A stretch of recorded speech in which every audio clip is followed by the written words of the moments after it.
James Abiba, an American teenager, discovers Islam. I was teaching mathematics from the ninth through 12th grades at Fort Meade High School in Maryland. I had to teach 5 groups of students daily. Each group consisted of about 40 students. James Abiba was not enrolled in any of these classes. He contacted me through one of my students seeking permission to see me. I readily agreed. He asked me a few basic questions about Islam. I briefly answered them. Later he came with more questions. I asked him, "Are these questions from your social studies classwork?" He said no. He added, he happened to read a book about Islam in his school library. It made him somewhat curious about Islam. I made him aware of the conflict between religion and state, and hence the government school was not the right place for such detailed discussions. I invited him for a snack in a fast food restaurant. We had a very positive discussion there. James was only 16 years old at that time. Several things haunted my mind. James was only a teenager and had not come of age yet legally. His parents could possibly bother me. In addition, Fort Meade is a military base situated next door to the National Security Agency, which is the highest secret agency of America. I sometimes wondered if an unpleasant situation might arise for me. On top of this, James' father was employed full-time at the National Security Agency. However, we had several sessions in the fast food restaurant. Our discussions were frank and productive. James wanted to see the place of Islamic worship. I showed him a very old house used as masjid in the neighboring town Laurel, Maryland. I demonstrated to him how Muslims pray. He liked the simplicity and direct communication between person and God Almighty. He noticed that there was no picture placed in the masjid. It became clear to him that we do not worship Muhammad, rather we worship God Almighty only. After a few days, James told me that he wanted to become a Muslim. I explained to him that it was a very simple process. However, I warned him about the consequences of reverting back to disbelief. Thus, I advised him to take more time in educating himself about Islam before becoming a Muslim. Again, after a few days, he insisted that he must embrace Islam.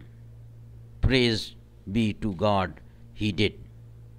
Now, there were more challenges ahead for both of us. I had a job to do.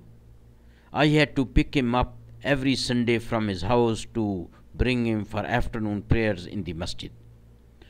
During his stay in the masjid, I taught him Arabic alphabet, which he mastered very fast. James was a musician. James was a musician and was very keen to learn azan, a call for prayer. He soon became the muazzin for this masjid. I noticed that the azan was highly effective from a new Muslim. Gradually, he started reading Quran in Arabic. One day I went to pick him up from his house. I was surprised to see him in Saudi dress from top to toe. This shocked me, since my other students and their parents were already talking quietly about my regular visits to his house. I told James, You do not have to create this scene. A Muslim can pray in American clothes also. He said to me, Mr. Ahmad, your iman or faith is weak. I asked him, are your parents upset with these clothes? He said, no, they are very understanding. My mother even cooks halal food for me daily. This gave me some consolation. James was still in high school. He approached me and wished to change his name to a Muslim name. I cautiously remarked that with his present name he would have easier communication with his peers in order to explain Islamic values to them. They may avoid him if he took a Muslim name. James said sharply again, Mr. Ahmad, your faith is weak. His new name is James Hussein Abiba. Here I would like to mention a remarkable feature of American society.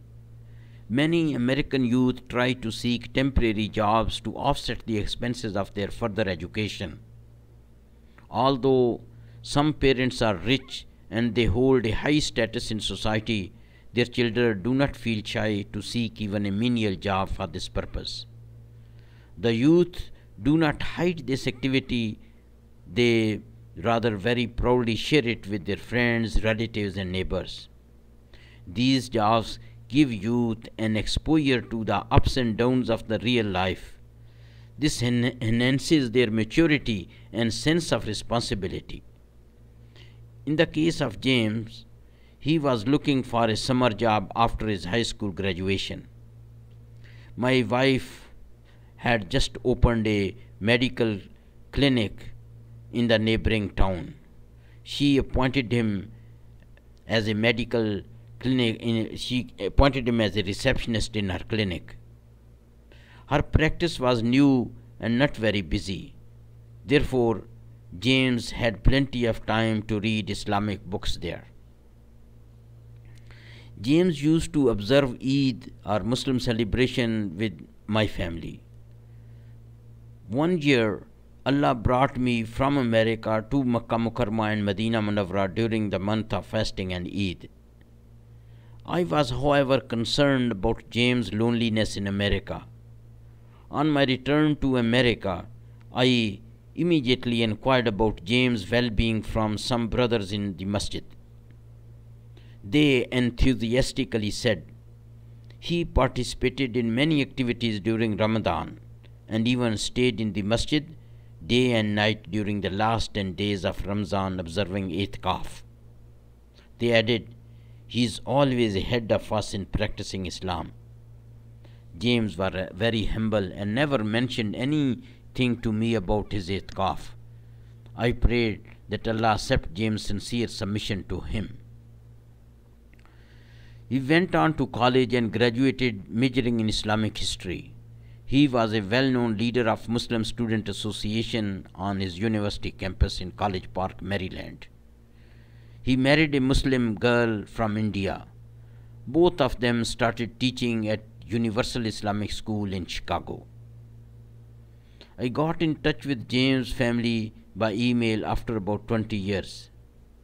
I was pleased to learn that James was working as an editor for Iqra Islamic Foundation in Chicago. This organization publishes and distributes Islamic books. James' entire family is involved in Islamic propagation. His father-in-law, Dr. Amir Ali, is the founder and managing director of Islamic Information and Education Center in Chicago. This organization also provides free Islamic information to Muslims and non-Muslims all over the world. May Allah immensely reward James and his relatives for providing Islamic education to Muslims and non-Muslims. Ameen.